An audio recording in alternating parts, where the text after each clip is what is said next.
Assalamualaikum warahmatullahi wabarakatuh. Berjumpa kembali di kanal YouTube Sutarno Azaria Adventure. Alhamdulillah, di kesempatan kali ini kami akan mengangkat sebuah berita ya, atau peristiwa atau kejadian yang terjadi kurang lebih 1 minggu lah. Sudah 1 minggu yang lalu. Tepatnya kejadian ini terjadi di Kampung Tangkil ya, Kecamatan Cidahu, Sukabumi, Jawa Barat. Di daerahnya Kang Deddy Mulyadi ya, atau yang lebih kita kenal dengan sebutan KDM, di mana warga atau sekelompok warga ini melakukan perusakan terhadap rumah saudara kita yang beragama Nasrani, yang dimana warga ini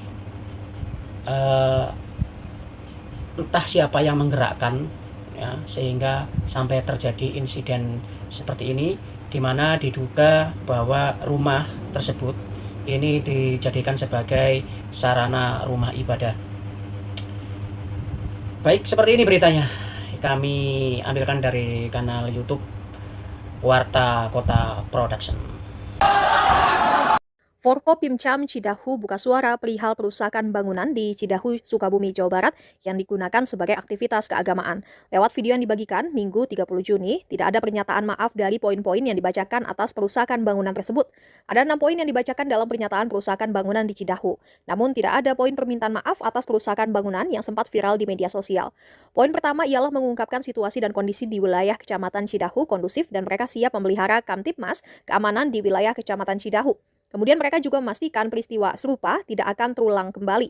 Meski tidak meminta maaf, di poin ketiga mereka meminta kasus itu jangan sampai lanjut ke proses hukum dan diharapkan diselesaikan dengan cara musyawarah mufakat. Pada poin keempat, mereka mengaku siap untuk mengganti kerusakan dan memperbaiki rumah tersebut. Meski aksi perusakan mendapatkan kecaman masyarakat, warga Cidahu tetap kukuh bahwa bangunan itu dilarang difungsikan sebagai rumah ibadah. Masyarakat juga menampik bahwa insiden tersebut merupakan perusakan tempat ibadah. Sebelumnya viral perusakan bangunan yang diduga digunakan sebagai rumah ibadah. Gubernur Jawa Barat Deddy Mulyadi pun turun tangan menengahi konflik penggerudukan gereja di Cidahu, Sukabumi, Jawa Barat. Deddy Mulyadi langsung bertemu dengan pemilik bangunan pada Senin 30 Juni. Pemilik bangunan menampik bahwa bangunan yang dirusak warga adalah gereja. Adapun kata pemilik bangunan bahwa rumah itu merupakan rumah pribadi yang kerap dikunjungi oleh umat Kristen dari berbagai daerah untuk menenangkan diri. Setelah kejadian itu viral di beberapa media sosial ya, akhirnya dari tokoh-tokoh yang ada di sana, tokoh masyarakat dan tokoh agama mengklarifikasi ya, membuat klarifikasi di media sosial. Akan tetapi ada yang janggal di poin-poin tersebut ya, yaitu tidak ada permintaan maaf ya terhadap para oknum ya, kita sebut saja oknum, walaupun oknumnya ini banyak ya, yang melakukan perusakan tersebut ya kepada rumah saudara kita ini. Sehubungan dengan terjadinya insiden kerusakan rumah yang dijadikan tempat ibadah, maka dengan ini kami dari Forkopimcam Kecamatan Cidahu dan segenap lembaga keagamaan Kecamatan Cidahu serta tokoh masyarakat, tokoh pemuda menyatakan satu, bahwa situasi dan kondisi di wilayah Kecamatan Cidahu kondusif dan siap memelihara dan menjaga stabilitas keamanan di wilayah Kecamatan Cidahu. Dua, tidak akan terulang kembali kejadian insiden tersebut. Tiga, meminta jangan sampai lanjut ke proses hukum dan diharapkan diselesaikan dengan cara musyawarah mufakat. Empat, kami siap untuk mengganti kerusakan dan memperbaiki rumah tersebut. Lima, meminta kepada pemilik rumah agar rumah tersebut difungsikan sebagai rumah atau tempat tinggal dan tidak dijadikan rumah ibadah. 6. Bahwa insiden tersebut bukan pengerusakan tempat ibadah. Demikian pernyataan bersama ini kami buat untuk dijadikan bahan sebagaimana mestinya. Cidahu 28 Juni 2025 yang menyatakan Forkopimda, lembaga keagamaan, tokoh masyarakat, tokoh pemuda, Kecamatan Cidahu.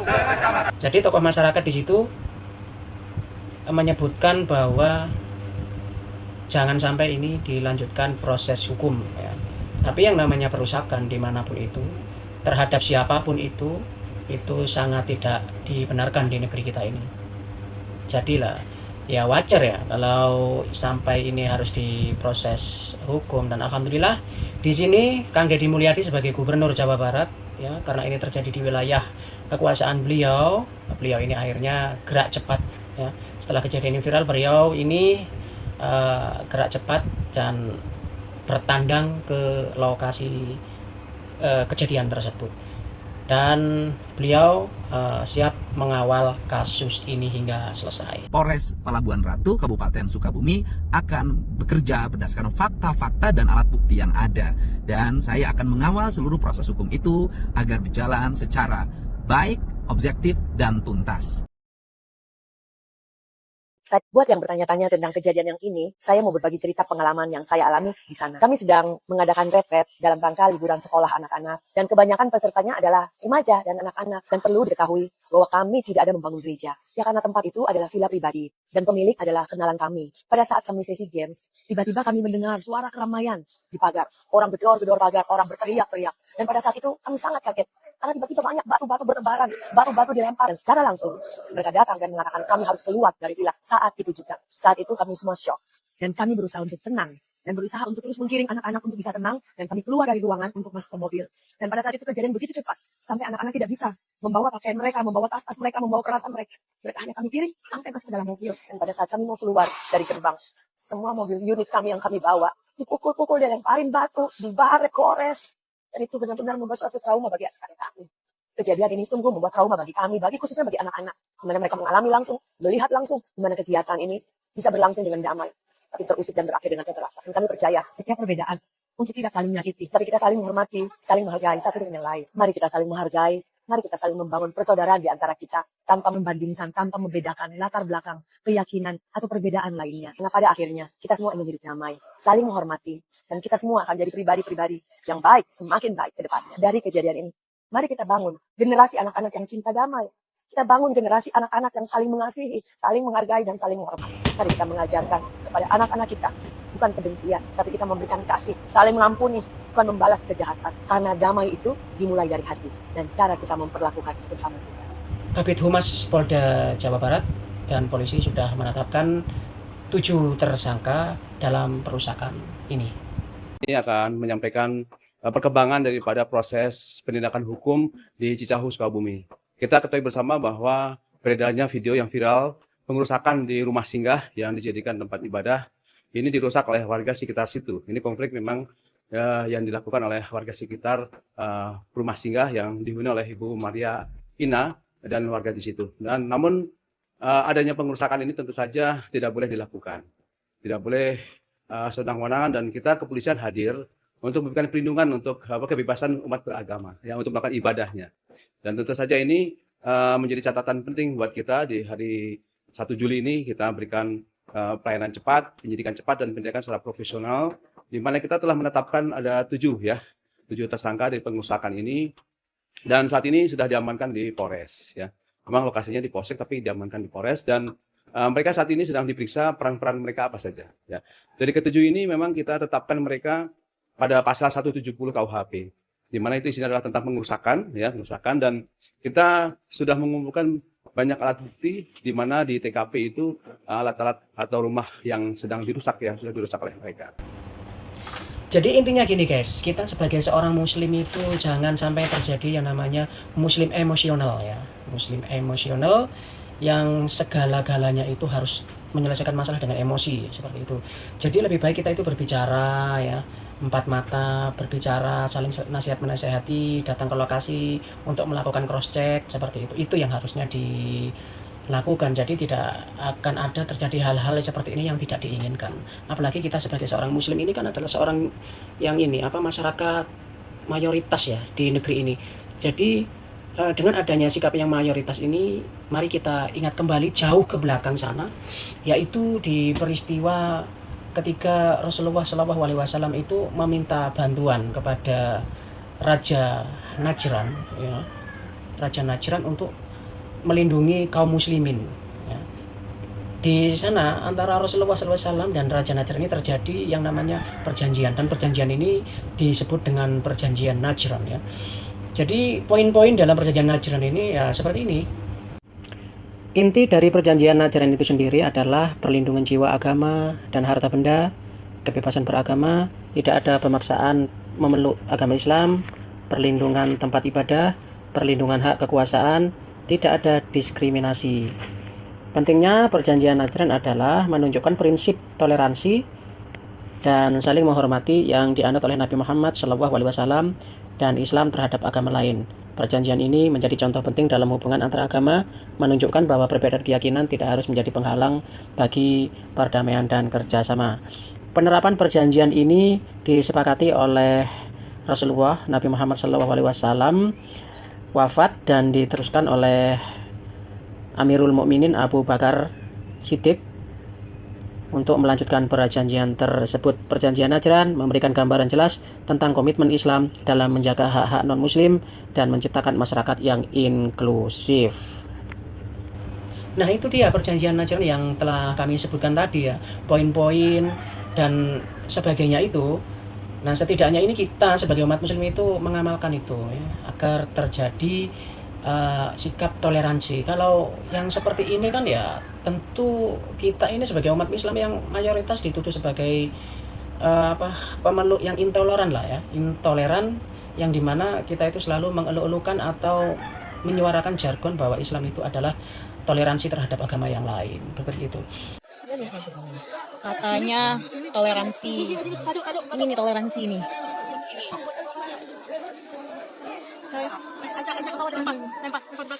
Biar Tuhan Yesus yang balas.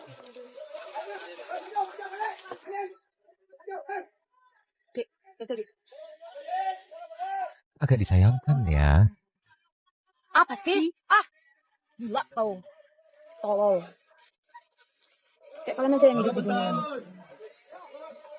Ini nih manusia-manusia yang tidak tahu bertoleransi, guys. Apa sih? Sampai digebruk-gebruk gitu ya.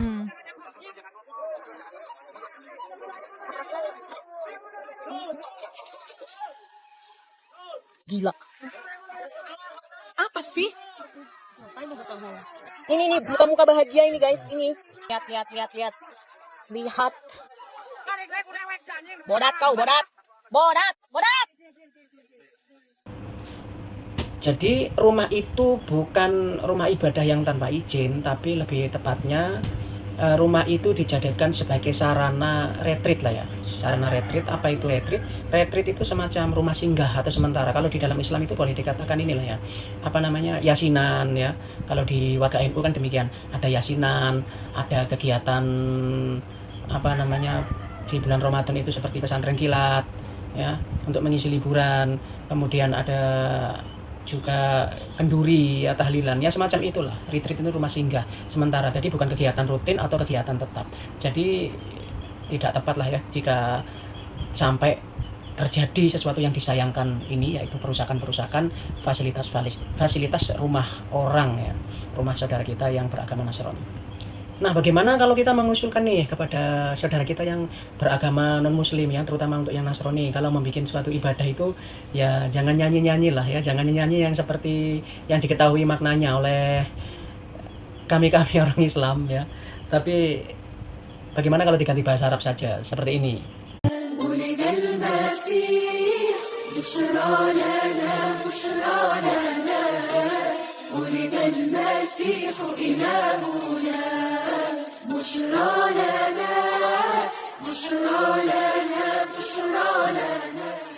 Atau yang ini.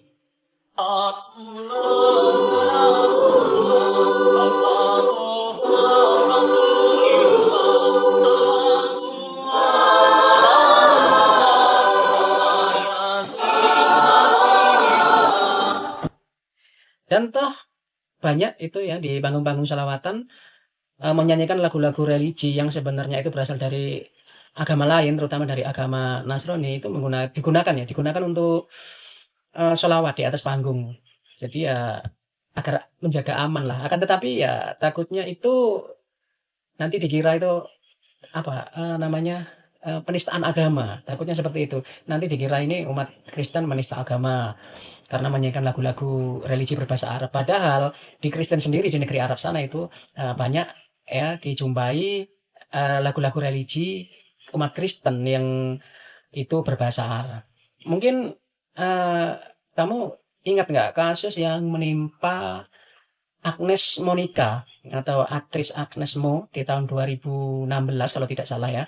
Itu beliau menyanyikan sebuah lagu di atas panggung itu menggunakan busana warna transparan hitam yang menunjukkan lekuk aurat atau tubuhnya yang seksi itu. Kemudian di gaun yang dia pakai yang transparan itu di bawahnya ada tulisan Arab Al-Muttahadah, di mana kalau Al-Muttahadah ini memiliki arti persatuan atau united lah kalau dalam bahasa Inggris ya. Dan netizen ini mengecam Agnes Monica yang menggunakan pakaian tersebut yang ada tulisan Arabnya. Dikira ini netizen ini beranggapan bahwa tulisan tersebut itu adalah tulisan yang suci, yaitu tulisan Al-Quran, sehingga sampai MUI yaitu Kiai Haji Khalil Nafis waktu itu mengatakan bahwa ini tidak ada kaitannya dengan Al-Quran. Jadi ya kita harus banyak belajar lah ya, termasuk untuk kita ini sebagai mayoritas lah, agamanya mayoritas ini itu adalah melindungi hak-hak minoritas, yaitu di agama mereka, yaitu agama Nasrani atau di agama lain pun kita harus melindungi hak-hak mereka. Seperti yang sudah kami terangkan tadi di perjanjian Najran tersebut. Demikian di perjumpaan kita kali ini. Insya Allah kita bertemu kembali di pembahasan yang lain insya Allah. Tetap di Sutarno Azaria Adventure Channel. Tetap istiqomah dan berpikir jangan sampai kita menjadi seorang muslim yang emosional. Barakallahu fikum. Wassalamualaikum warahmatullahi wabarakatuh. Ya, ya. Ibu lagi hamil. Ya, ya. Ya, sok enggak. Ini ibu, ini juga punya anak bayi. Ya. Salam. Ibu anaknya siapa yang ditahan? Iya, sok. Sini, sok sini. Ayo, sini. Ini keluarganya semuanya. Ibu yang ditahan siapa? Anak udah nikah belum? Masih bujana. Kerjanya apa anak ibu? Ya kadang-kadang ada nyetim gitu ya di depan. Nyetim. Terus aktivitas kesehariannya nyetim. Umurnya berapa? Umurnya 27. 27. Terus waktu kejadian perannya apa? Saya juga kurang tahu, Nggak ada. Jadi perannya ibu tidak tahu. Apa yang dilakukan ibu tidak tahu. Ibu siapa? Cep Mulyana. Acep? Mulyana. Acep Mulyana. Kerjanya? Serabutan Pak. Kalau misalkan ada yang nyuruh kerja ya kerja. Kalau misalkan enggak tukang ojek. Oh, ngojek. Ya, anak 4, yang kecil umur 3 tahun Pak. Anaknya 4, yang kecil umur 3 tahun. Iya. Dan setiap kali juga suka nanyain, Ma babak kemana? Suka bilangin nggak ada kerja. Oh kerja ya iya cari uang buat jajan. Oh iya katanya betul. Yang kedua juga suka nanyain Pak. Kadang setiap malam juga Ma babak kok belum pulang? Iya ntar nanti juga pulang. Oh iya. Jadi setiap hari aja dia suka nanyain Pak. Kadang kan sekarang saya nggak kerja. Suami juga kan kerja serabutan. Ya kalau misalkan dia nggak ada, saya kan buat jajan dia sehari-hari gimana gitu. Betul. Anak masih ada yang sekolah?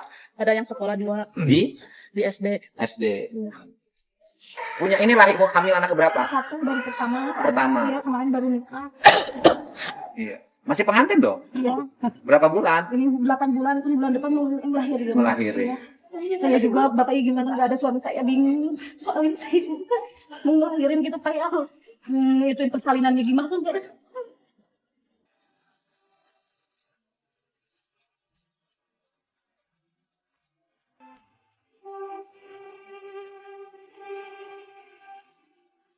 Ya udah kalau urusan persalinan itu nanti saya urus. Ya, berbagai halnya saya urus karena ini tanggung jawab gubernur pada rakyatnya. Ini kan saya walaupun orang dipidana tapi kan keluarga yang ditinggalkannya punya hal-hal yang dihadapi. Saya nanti bantu untuk urusan dapurnya masing-masing. biar ibunya tenang. Artinya kan pengacara beracara tenang, tapi keluarganya urusan dapurnya tenang dulu. Nah itu saya tanganin. Tapi kalau hukumnya tetap berproses sesuai dengan hukum acara.